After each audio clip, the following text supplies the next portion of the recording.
Welcome to Moments with Marianne. I'm so delighted we're spending this time here today.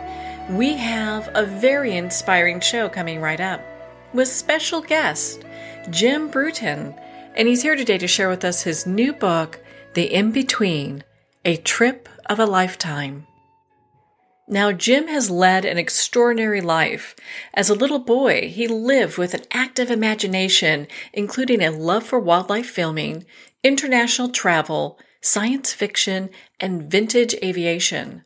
In adulthood, he checked every one of those off the list with internationally recognized achievements, including an Emmy for a National Geographic wildlife film, traveling to all 7 continents, the Titanic, the North Pole, and Mount Everest, including also shrinking a satellite truck into his backpack and transmitting live video from places before thought impossible.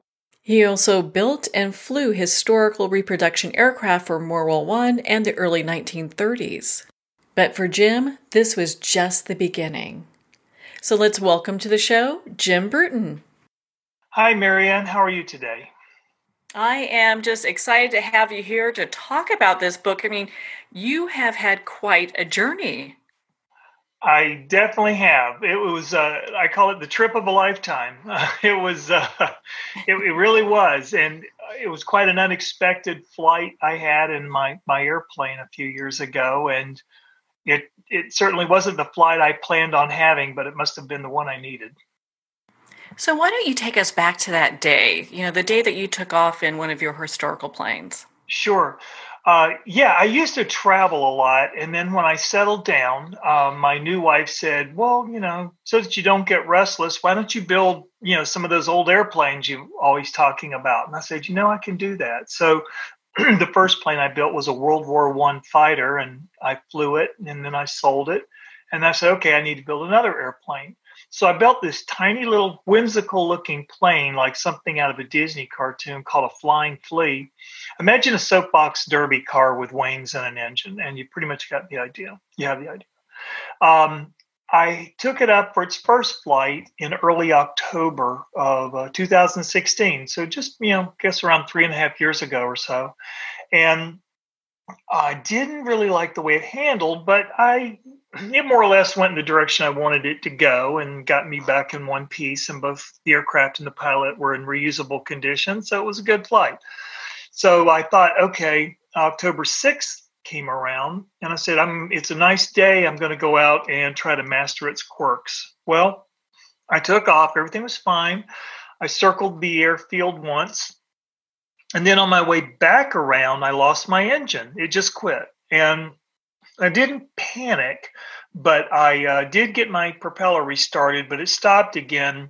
But because it was a vintage airplane design, it wasn't as clean aerodynamically as aircraft in later days are, So the sink rate was pretty steep. It came down pretty quickly once it didn't have an engine. So I because it was very hilly and very forested near my grass strip, I couldn't make it back to this grass strip. So I said, where else can I go? And there was a very small lake at a Boy Scout camp next to the airstrip. So I aimed for that. And I came down. And because, again, this was only my second time flying this plane, I overshot the bank by about 10 feet. And crashed into these tree trunks at 70 miles an hour, again, in the equivalent of a soapbox derby car. And when the plane stopped crashing, there was no plane left around me. It was just turned into matchsticks. And I broke all my ribs. I ruptured both lungs. My right leg had multiple fractures, and my chin was cut up. I had a hole in my lower back from the engine battery breaking loose and hitting me at 70 miles an hour. Other than that, I was fine. But it was it was definitely a tough spot. Luckily, there was a man fishing. He liked to go and fish during the closed season at the camp because it was quiet. And he luckily he had his phone on him as well. So he was able to call 911 and keep me kind of propped up so I could gasp for air. I couldn't breathe because my lungs were ruptured, but I was able to gasp just enough to stay alive. And Lifestar flew in, the medical evacuation helicopter flew in. They were able to pull me out of the wreckage and fly me up to Hartford Connecticut's trauma center, where an outstanding team was waiting to receive me. And that's the crash itself. Oh my goodness. That is, I mean, that gentleman was just at the right place at the right time to be there to help you, because otherwise, it might have been a very different story. Well, not only that, it's interesting because in the newspaper and in the evening news, he was he was described as a retired teacher. What a lot of people didn't know, and he told me later, because he came to visit me in the hospital. He's been to my home and visited me. Greg Gubitosi, great guy.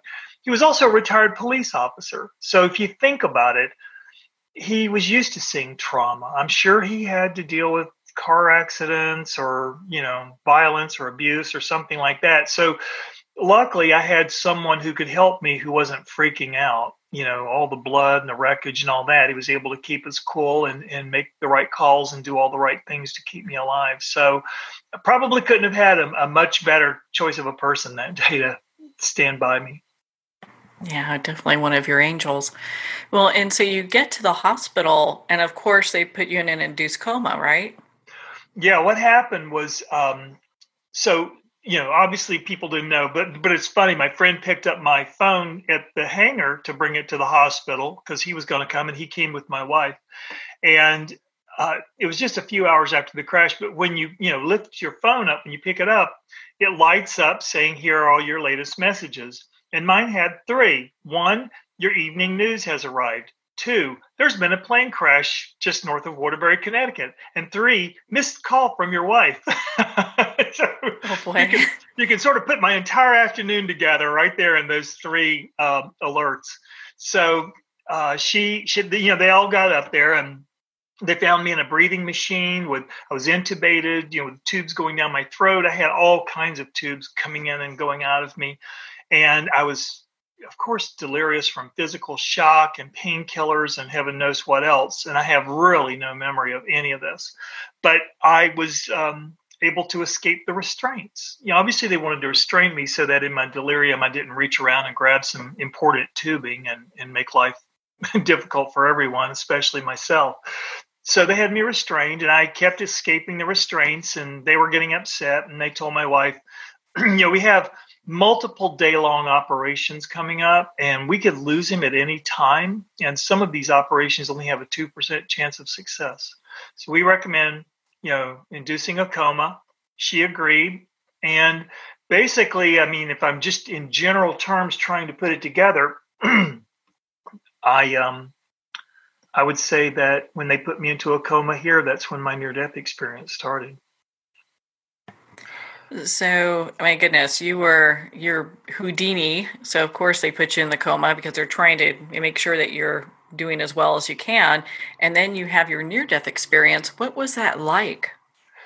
It's interesting. I can describe it, and then afterwards, I could certainly, talk about how it's so different from most other near-death experiences. And I think that difference kind of compounded the task afterwards of me researching to figure out what it is that happened to me, because it was missing some of the common milestones. And yet in a couple that were there, I would say they were deeper and profounder than you usually hear about. So there was no going through a tunnel or seeing deceased loved ones, for example.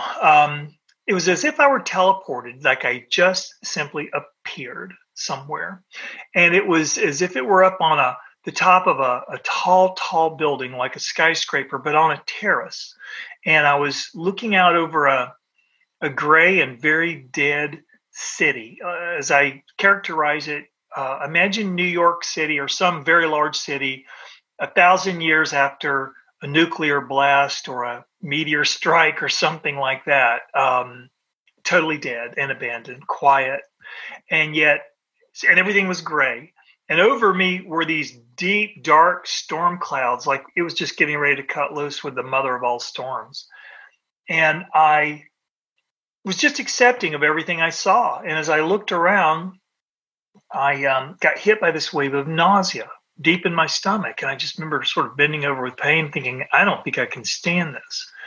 And I would say I said that out loud, whatever that means when you don't have a body. And when I said that, I heard this light clacking sound, like clacking of gears sound off to my left. And I looked over and there was a large, like a 4-story high structure or a sculpture, if you will. And it was shaped like an egg, but it was made out of lattice work. Imagine taking thin, say, metal bands and bending them in a kind of chaotic fashion, but the overall shape that you wind up with is shaped like an egg standing on its end. And it was within this egg that these little tiny gears were sort of freely suspended in space and moving around. And that's what I heard. So I made my way over there and I looked through the lattice work of this egg at these gears. And it's interesting. They were a special kind of gear that I really knew nothing about, called a sector gear. When we think of a gear, we normally think of a little circle or a wheel with teeth all the way around it. A sector gear is a section of that gear, like a 90-degree section. And the idea is it sweeps back and forth. So you tend to find them in clocks, things that move back and forth. But by definition, it also means it has a beginning, a middle, and an end to it. And as I looked at these gears, some were very clear and definite, and some were not. Some were almost transparent, but they were generally just sort of softly moving around as if they were in idle mode, and they could pass through each other, something obviously that would be physically impossible. And as I looked at them, they were also in varying degrees of focus, so to speak. Like I could see some more clearly than others, but each, no matter whether they appeared in focus to me or not, I could see what they represented. As I looked at each one of these gears, it's as if a video feed would play inside my head of what they represented, and I recognized these to be events from my future, not my present and not my past, but my future. And I remember saying, what is this thing? And a disembodied voice said, this is the future birthing into the now. And it said, this is the process of becoming. And I put my hand through the lattice work to see if I could touch any of these gears. And when I did, one of the gears touched me, and I immediately was hit with another wave of pain. And I just sort of reflexively grabbed this gear and pulled it out through the lattice and threw it. Oh, and I said, what's happening now? Because all the gears started moving around really fast. And it said, each gear is the probability of a thought, word, or action in your future. Your destiny is resetting itself around what you've removed. And then I said, how did I know I could do that? Pull that gear out, remove that future moment. And the disembodied voice said, why else are you here? And I said, I have no idea. I don't even know what this place is. They said, you're in the in-between. I said, in between what? They said, everything. The impossible now between the past and the future. And I said, I don't understand that at all. And it said, it's impossible in its short duration, yet here you are standing inside the eternity of a single moment. And said, do you remember who you are in the world to which your body belongs? And I'll tell you right then and there, I realized I had no idea. If someone had come up to me and said, if you stay any longer, you can't go back, I'd say, go back where? Back to your family. What family? What's that? I had no idea. I was absolutely depersonalized down to zero. Everything that makes me me was gone. And I said, I have no idea. And then I was told, then you see the truth and how the past is dust. And then I said, why do some of these gears cause me pain and some don't? Said all choices have unintended consequences, some unfortunate and some not. The pain each brings is your guide. And I said, well, where are the gears that feel good? I said, you're not here to feel good. But right at that moment, a new gear swung into view, one in which I saw grandchildren I do not yet have at a amusement park with their mom, one of my daughters. And she was putting them on an amusement ride, and they were excited and happy and laughing. I could see their little fingers hanging onto the car edge, and they just kind of looked like at me, but threw me into their own world. And obviously I let that gear pass by. But again, more gears emerged within view. Like I said, they were sort of passing through each other and in different degrees of focus. But each time they came to rest, I'd pull one out that by definition, I could feel this is to my future detriment. The ones that hurt me because that was a measure of the pain of making that choice in the future. So, like, if one of those gears had been on this day, you'll buy a Powerball ticket and you'll win Powerball. If I touched that gear and it caused me pain, that might mean, yeah, but I became a very terrible person as a result of making that choice. And interestingly, most of these events I did not see, because in reaching through the egg, I had to reach kind of as high up as I could, higher than I could like clearly see. And I really feel that that was by design, because again, you can imagine that most of us, if we knew, gosh, there is a chance we could actually win the lottery and be wealthy for the rest of our lives, but we might become the biggest jerks in the world for doing it. Oh, we could be arguing with God all day about that. No, we promise to be good. We won't be a jerk. We've been warned. No, how about we just use the pain as a measure? Because that it's very clear. There doesn't have to be a big discussion about it. It's like, okay, because I only have a certain amount of time available to me, at least earth time, to get this done. So it became apparent that my mission there was to basically clean up my future, to remove as many bad choices as I could in order to basically remove stones from my path in the future so that I have a better chance of becoming the good person I'm meant to be. Well, after doing this over and over and over and watching this thing spin around and around and around with the removal of each big gear that was bad, I turned around and saw this huge pile of gears building up behind me. And I said, it's starting to look like if I don't have a bad future, I have no future at all. Even though now I feel less pain because I am purging the totality of my existence of these bad decisions. I said, am I going to die sooner from all this? And then it really started to say some deep things to me, this voice. It said, your destiny has to fit itself around futures that aren't meant to be. Your number of breaths are already counted. I will worry about your last one. And I said, I don't know how comforting that is. It said, eliminating bad choices doesn't mean you won't make wrong ones. You won't know they're wrong until after they pass.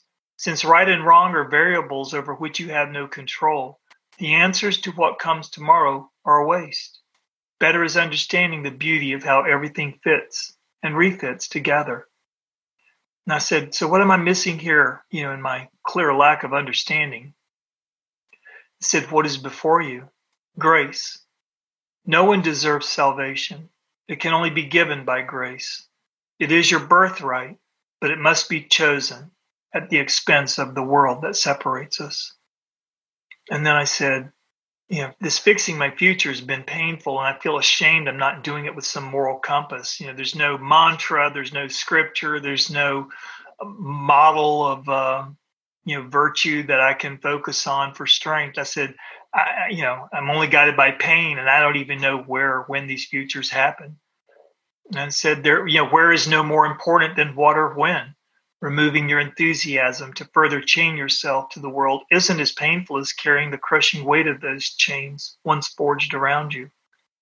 I said, it's as if this place was made so I can do one thing and one thing only with no chance to screw it up. And then I think the in-between said perhaps the most profound thing that anyone's ever said to me. It said, if those with choices make poor use of them, then offering fewer possibilities could be called mercy. And with that, I watched this one gear disintegrate into dust as it passed out of view from the present to the past. And with that, some final words from the in-between. It said, you can't change the past, but you can make better choices in the future. Everything is interconnected, and pay more attention to your relationships. Be gentle with everyone as I am gentle with you. And I said, what's gentle about all this? And it said, you prayed for something for which being here is the answer. And now the man who fell from the sky is not the same who flew into it. And with that, I turned and took one last look at the dead and abandoned city. And then I turned back to the egg and reaching up, put my hand upon it and said, I think I can live with this now. And with that, I was sent back. Oh my goodness, what a profound story. And to have lived that where you're going through and having this direct communication with, I mean, it sounds like with all that is, you're restructuring how your life is going to be moving forward. Absolutely. That's so true. And, one of the earliest instances of that I wasn't the same as the in between said was shortly after that, a friend asked me, it was a great question. She said, on the day you flew, did you have a bad premonition? Like maybe I shouldn't go flying today. And I said, that is a good question. I said, it's funny as you ask that question, I feel this urge from the beyond to answer it in a different way than I normally might. And that's, let's forget premonition for a moment. Imagine I had full knowledge. The plane's going to crash today. And it's not, like something I've done wrong or something I should have done. It's just something that's going to happen. I said, to me, the bigger question is, would I have had the guts to get into the cockpit anyway? I mean, if the great mystery wants to bring you over to the other side and basically give you a week of its time, as time is measured here on earth, to help you, to give you the opportunity to help you, to give you an opportunity to participate in your salvation or your spiritual evolution or whatever, what price is too great to pay? And if it's the great mystery asking, do you think you really have a choice? So and that's when I started to realize that I had a new influence in the way I was answering questions or responding to life or, my values, just myself. I mean, it's so fundamental a change that this reboot to Jim 2.0 was an incredible upgrade. That's about the only way I can say it.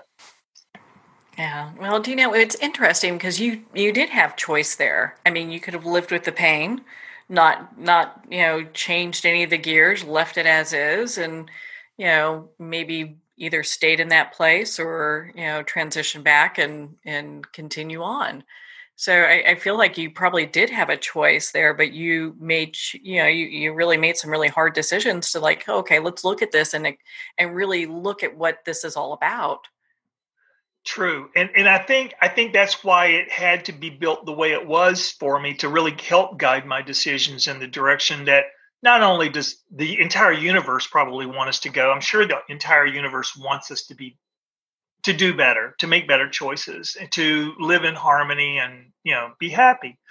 And I think for me, knowing that would have certainly been agreeable in my heart of hearts, like, let's just design it to make it easy for the guy to make the right decisions here because it's what he wants, it's what we want. Let's just do this. So if it, by using pain, like they say, a word to the wise and a 2x4 for the wicked. But I figure, if it's a divinely swung 2x4, it's a relationship, and I'll take it.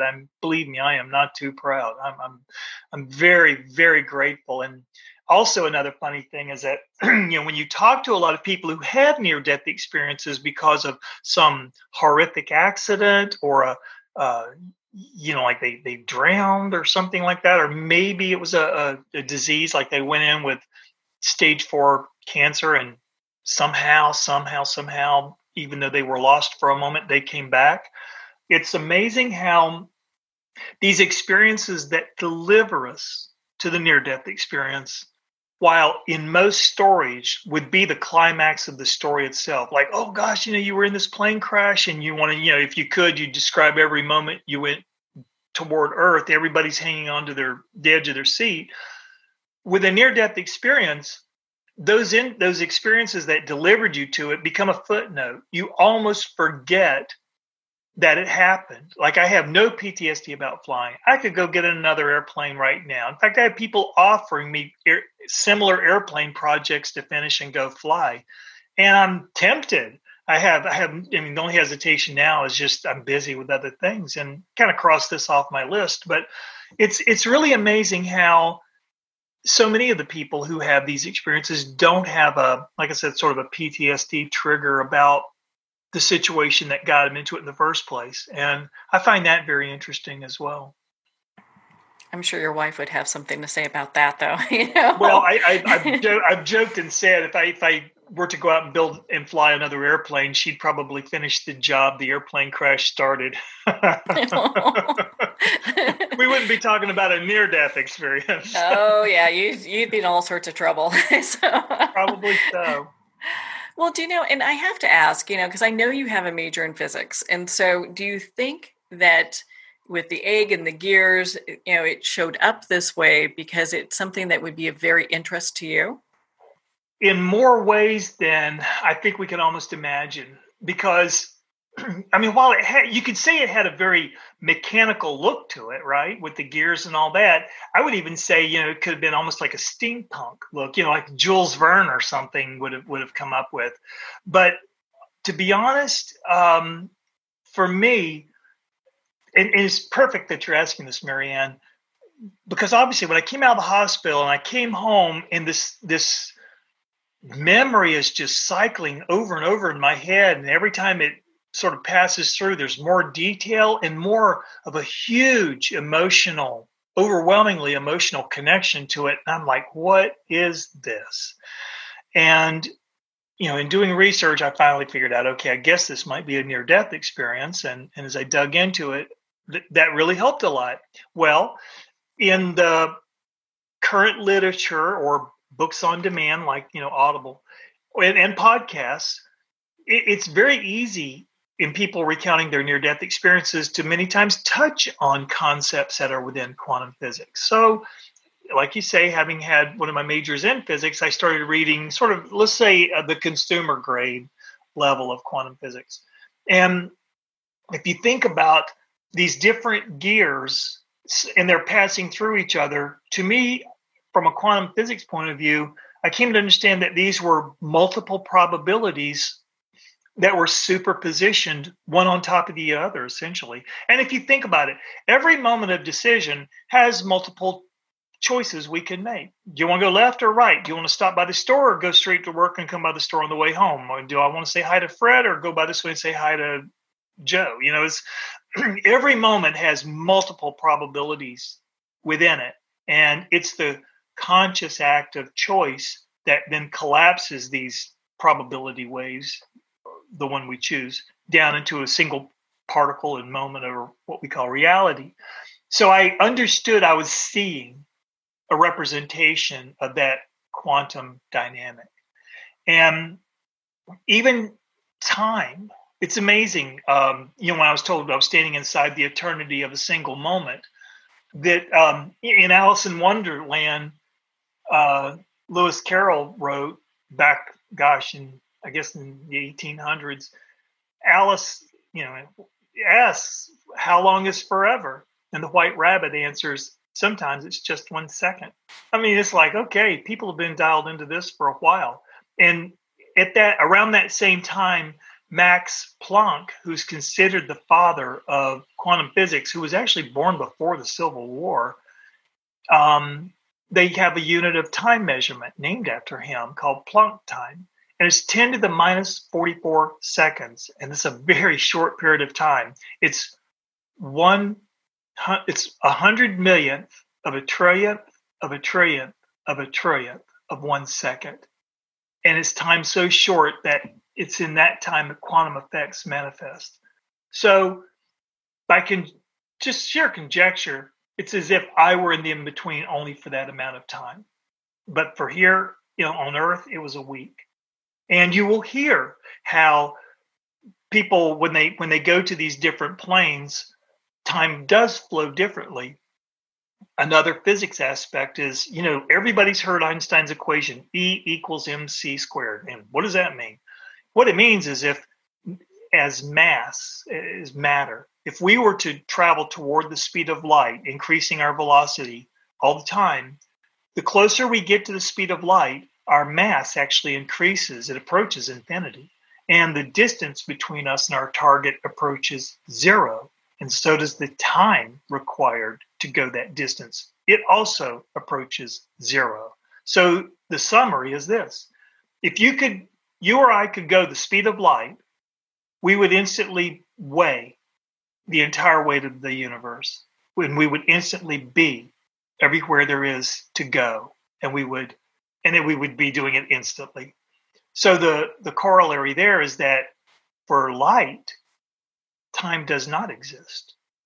So once we dump these bodies, we go back to becoming more of the light beings we are. And so if for light time doesn't exist, then as we become less material and more light according to the plane we're on and its frequency and vibration, it makes sense that time and the sense of time or the passage of time would also be affected based upon how much light we are. And so I don't know. It's just like there was just seemed to be so much internal consistency with each each layer of analysis that I could apply to my experience. And then, of course, you're sitting there and you can imagine everybody has some close friend who says, "Was this a hallucination?" And you're thinking, "Yeah, except for the fact that light bulbs blow up more and computers act strange, and I even get weird experiences with electronic communications and things like that, things that just did not happen at this level of frequency before." And then you'll have other really strange things like many, many, many more synchronicities, things that just seem like there's just no way there could be this much amazing timing of people and events, exactly what someone needed at exactly the right time. It's as if you've been reharmonized in some way to the natural way of living and therefore the natural order of the universe, one in which synchronicities simply appear to manifest more. So you're just in this constant state of wondering, gosh, what's going to happen today? And is everything I thought was true yesterday going to still be true today? And it's like, it really is a new birth. It really, truly is. Well, from my understanding, people who have near-death experiences, the information that they get is so real and so burnt into their memory that they know without a doubt that has happened and that has taken place. And it doesn't really matter what anyone has to say. Someone's cousin's uncle, friend thinking it was a hallucination. I mean, who cares? So. Oh, that's absolutely true. And let's face it. I mean, to me, a hallucination, unless somebody can say you can induce a hallucination, and 9 times out of 10 if 5% of the world, which they estimate, could have had a near-death experience, that comes out to about 375 million people.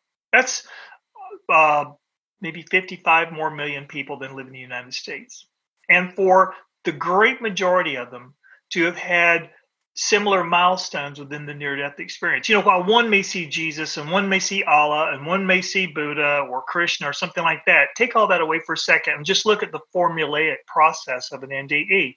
You go through the tunnel. You see the dead loved ones. You will see angelic or holy seeming beings. You will have this life review, which for me, my future decisions, my future possibilities were the fruit of my past choices. Therefore, to me, it was just another take on your life review, but one that was actionable, one that I could apply that understanding right then and there to, help my future. And then, there's sometimes a boundary of no return. And then a lot of times they get a big message that they bring back, whether it was deals with their mission or deals with understanding, but definitely it deepens their sense of self and sense of purpose and sense of meaning. So I don't know of anything that can cause a hallucination that you would see that level of commonality across the board. Like, if everybody took a magic mushroom and it was the same experience over and over and over, okay. But that isn't the case. And no one's ever come back from a near-death experience being told by God to be a serial killer or something like that. To me, that's random. Yeah. That's a hallucination. But generally, people come back and there's more love.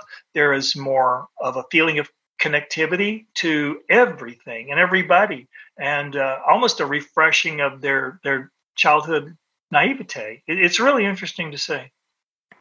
Well, that's where all the magic happens. And from what I understand, people that have had near-death experiences have something that's very personal to them. That whatever experience, if they see Jesus or Buddha or Allah or whoever, it's because it relates directly to them. It's very meaningful to them. Well, we see here in this world, we see life through the filters we want. Think about it. We look in the mirror every morning and there's the best looking person or the most confident person, the best mom, the best dad, excuse me, the best worker, whatever. I'm going to go out and conquer the world today and all that. Over there, instead of seeing life through the filters we want, we see life through the filters we need. And that's the entire difference. That's why everyone's experience is not just doesn't appear to be, but it actually is so tailor made to them because it's what they need. And sometimes what we need is to be incredibly humbled. We need to really look in that mirror of truth, if you will, and see that reflection looking back at us, warts and all, and just accept it. And that can be so incredibly humbling that it could take you a lifetime to just kind of get over that. But it's okay. We all have warts. But when you see it this way and you have this type of experience, it becomes about as personal as you can imagine. So in what ways has your life changed after the NDE? In every way, to be honest. And some of the top few are, well, first of all, I would say that anything I do in life now is the number one filter I run through it is I want to be of help, like love all, serve all, something like that. I saw that on a hat at Hard Rock Cafe one time and I loved it. I think Sai Baba said that. But the thing is, it's living a life in service to others. I've done a lot in life. I've traveled all over the world, all 7 continents, the Titanic, Mount Everest, a lot of war zones. I was an NBC News war journalist. I have an Emmy for work with National Geographic. I mean, I've really checked off a lot of stuff on my list. So now I really got to just enjoy life and enjoy taking that wealth of experience and what knowledge I have, plus my experience of my near-death experience, and in terms of how that's allowed me to view the world in a new and fresh way, and say, how can I help? How can I help people? So that's my first measure. And it was late last year at an IANS conference, the International Association of Near-Death Studies, that a couple of people were really insistent that I write a book about my experience. So I came home, and between September 1st and December 1st, in 3 months, I wrote one. And that's where I met Lisa Hagen with Lisa Hagen Books, and she took a chance on me, and so she launched me on my book journey. But honestly, there are other ways that have been challenging. 78% of people, or up to 78% of people who have a near-death experience get divorced. And certainly my wife and I have had our challenges this way as well. And I would truly say in this, there are no bad people. They're just overwhelmed people. And having a near-death experience introduces an ambiguity into the relationship. And there aren't many relationships that welcome an ambiguity. It leaves us with questions of, what about me? What about us? What about all these plans we made? Because your values have changed, you've changed. Like, who are you? You look like my spouse, but you seem to be so different now. And then in a way, that's kind of not fair. But honestly, I guess to be truthful, our marriage vows say, till death do us part. What happens when one of us dies? No matter that we return. On that day, our covenant is broken. And now we choose to stay together just because we choose to, or not. But it really does. It's a game changer. I'll just say that. And I really feel like, this needs to be looked at a lot more, and more coping mechanisms need to be put in place for it. But honestly, remember I was talking about synchronicities? I'd like to share a couple of quick stories with you about that are just magical, and they're very recent within the past few weeks. One day, I called a local window repair shop to come out to my house and look at a window to repair. And while they were here, they took a couple of window screens back with them to repair as well. They called me and said they're ready. So I went by there at around 4:30 on a Friday. And while I was waiting to get my invoice, we were talking and just shooting the breeze. And as happens a lot, I'll find a way to start talking about my near-death experience. I don't know how, don't know why, it's kind of a weird thing, and it's not like it's just a sudden left turn in the conversation. It seems like a natural, somehow to me anyway, it seems a natural thing to talk about. Well, the husband and wife were very interested.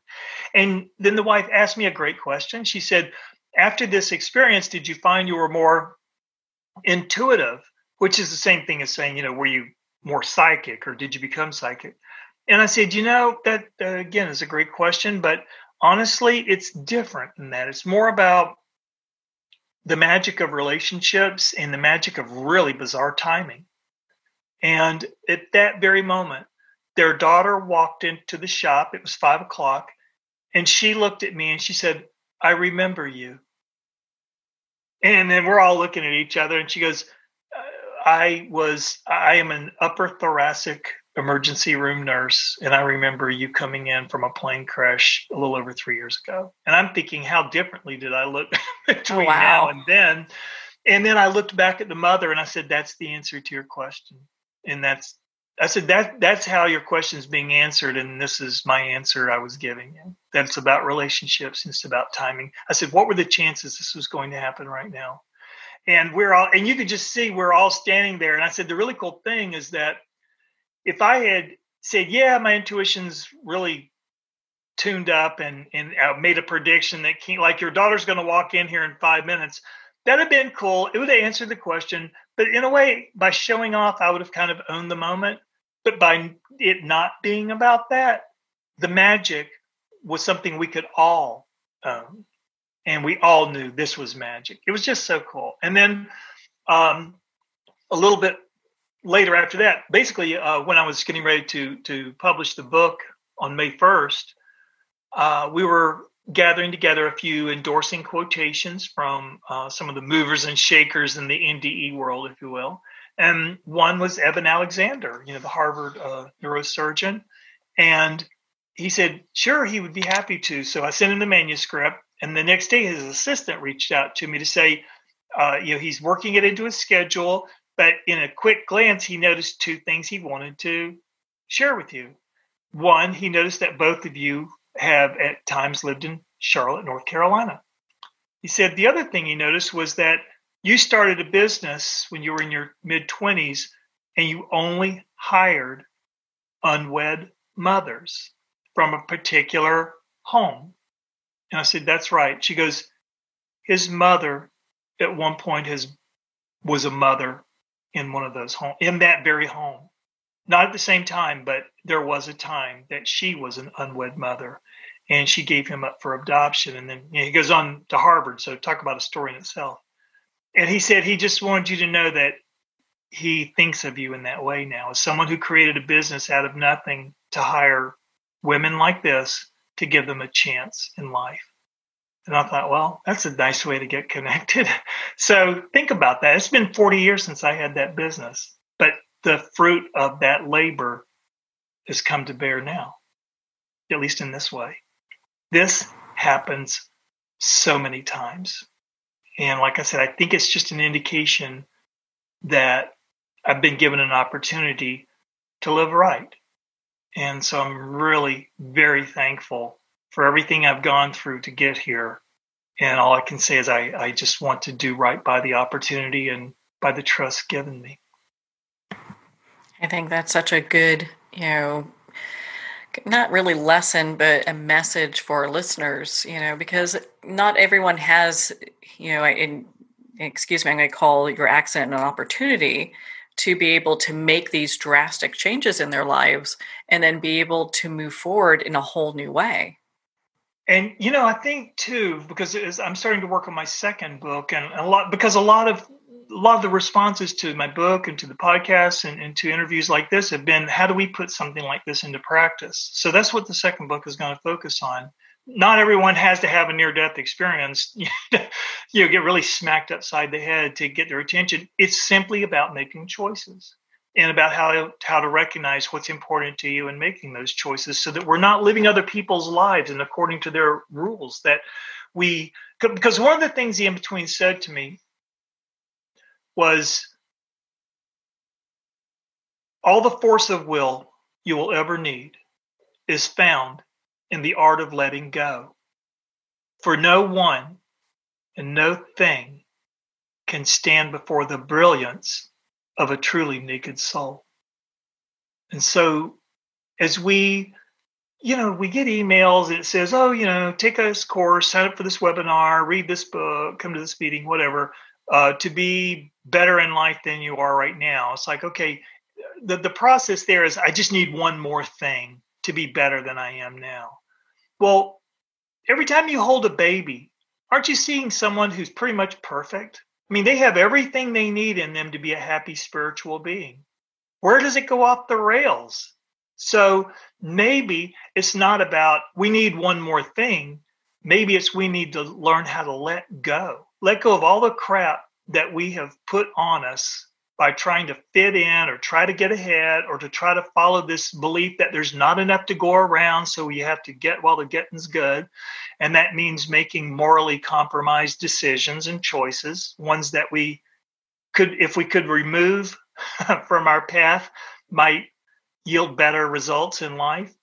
And so that is going to be the focus of my second book, which I'm starting now. Well, I know we can't wait to read your next book, Jim. Where can our listeners connect with you and be part of your community and learn more about the in-between? Sure. First of all, I do have a web page that describes the experience in detail, as well as some of the things that followed, the after effects and the phases of integration. And it's inbetweenproductions.com. And that's productions with an S, inbetweenproductions.com. And you can also contact me through that page. You can also contact me just with my name, Jim at jimbruton.com, Bruton, Jim at jimbruton.com. And my book is available on Amazon, and it's The In-Between, A Trip of a Lifetime. And if you do order the book, I'd be happy if you left a review, even if it, an honest review, whatever it is. And through reading about the experience, or if you want to email me and share your own experience, I'm open to that. I'm always happy to compare notes with fellow travelers along the way. Well, Jim, thank you so much for taking the time to be on the show with us here today. Marianne, thank you for the opportunity, and to your listeners, thank you for the gift of your time. I appreciate it very much. Well, thank you, Jim. It's been such an honor to spend this time with you, and of course, to talk about your new book, The In-Between, A Trip of a Lifetime.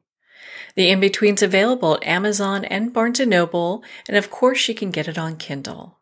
Again, if you'd like to connect with Jim, you can at theinbetweenproductions.com for more information. Well, we're at the end of our time today.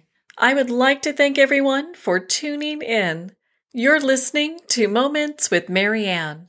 And remember, make every moment count.